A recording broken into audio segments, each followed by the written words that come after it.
Apakah Putin akan membawa Rusia menjadi Soviet baru dengan mengambil seluruh negara pecahan Soviet? Sebelum melanjutkan jawaban tersebut, sangat disarankan sahabat mensubscribe channel Bosman Official satu lagi untuk memahami sejarah Soviet berdiri dan bubarnya Soviet karena akan dijelaskan detail di sana. Baik, kita kembali ke akar pertanyaan. Apakah Putin akan membawa Rusia menjadi Soviet baru? Jawabannya, kita ilustrasikan pemahaman apa isi kepala Putin terlebih dahulu dari jalan sejarah selama 22 tahun dia memimpin Rusia, juga menjelaskan perjalanan karirnya sebelum menjadi orang nomor satu di Rusia. Kita awali dengan mundur sedikit sebelum terpilihnya Putin menjadi orang nomor satu di Rusia. Pada 26 Maret 1997, Presiden Boris Yeltsin melantik Putin menjadi Ketua Deputi Staf Presidensial, sebuah jabatan yang ia pegang sampai Mei 1998, dan Kepala Direktorat Kendali Utama Departemen Manajemen Properti Presidensial sampai Juni 1998. Pendahulunya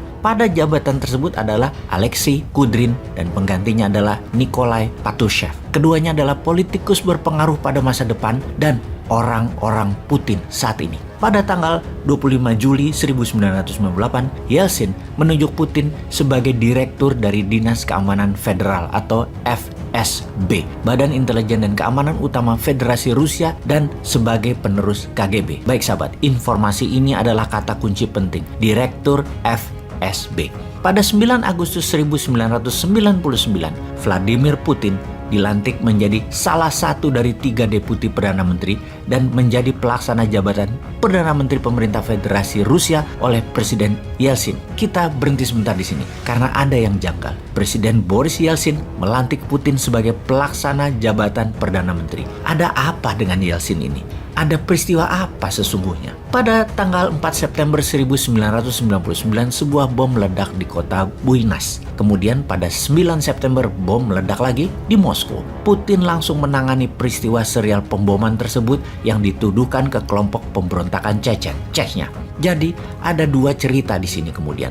Kita kupas dulu jabatan politik Putin, baru cerita serial pemboman tersebut. Pada 31 Desember 1999, Yeltsin secara tiba-tiba mengundurkan diri dan berdasarkan konstitusi Rusia, Putin menjadi pelaksana jabatan Presiden Federasi Rusia. Dekret presidensial pertama yang Putin tanda tangani pada tanggal 31 Desember 1999 tersebut diberi judul Atas Jaminan untuk Mantan Presiden Federasi Rusia dan Para Anggota Keluarganya. Dekret tersebut menyatakan bahwa tuduhan korupsi terhadap presiden yang baru mengundurkan diri tersebut dan kerabat-kerabatnya dipetieskan. Kemudian 12 Februari 2001, Putin menandatangani sebuah hukum federal yang sama yang mengganti Dekret 1999, kasus tuduhan Putin dalam ekspor metal di tahun 1992 yang dibuka kembali oleh Marina Salye, namun Marina dibungkam dan dipaksa meninggalkan Saint Petersburg. Ketika persiapan calon presiden Rusia di tahun 2000, di mana para persaingnya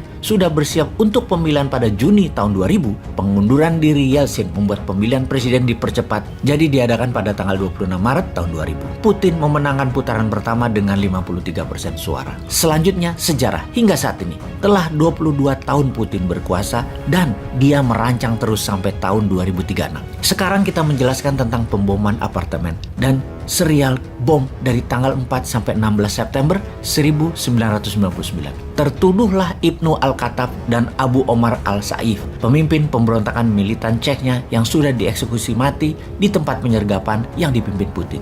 Yang menarik adalah banyak temuan bahwa alat-alat yang dipakai untuk ngebom semua barang-barang organik tentara Rusia, sehingga arah dugaan terbesar adalah yang meletakkan Dinas Keamanan FSB.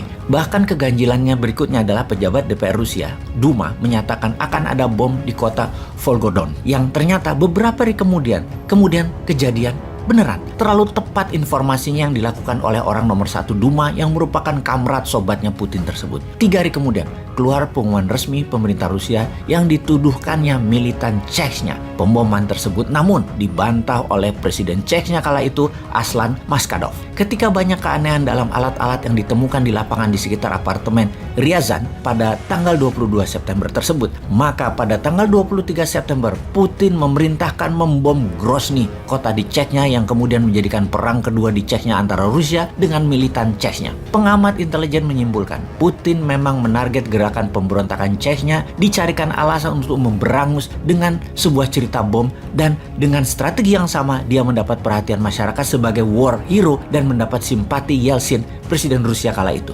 Ketika pengalihan isu bukti lapangan di apartemen Ryazan dengan serangan ke Grozny, 3 agen FSB yang benar meletakkan bom ditangkap polisi. Kemudian tokoh yang melakukan penyidikan yang mencurigai bahwa FSB lah yang melakukan orkestra bom ini yang menjadikan Putin ketampuk kekuasaan, yaitu 2 pejabat penyidik Yushchenko dan Yuri Sekoshikin terbunuh. Kemudian agen FSB yang membuka rahasia ini, Alexander Litvinenko, meninggal diracun di London. Singkat cerita, peristiwa pemboman berseri ini menimbulkan ketakutan di Rusia, tertuduh secara resmi oleh pemerintah Rusia adalah pemberontak Chechnya. Bagi beberapa sejarawan, yang mengatur sebenarnya adalah FSB yang membawa Putin menjadi presiden. Beberapa pengamat tidak setuju dengan informasi dan teori ini, masih melakukan penyelidikan hingga saat ini mereka itu semua. Apapun itu sahabat, Putin adalah manusia yang pandai mengambil momentum, sangat pintar, terprogram, seorang patriotis nasionalis yang saat ini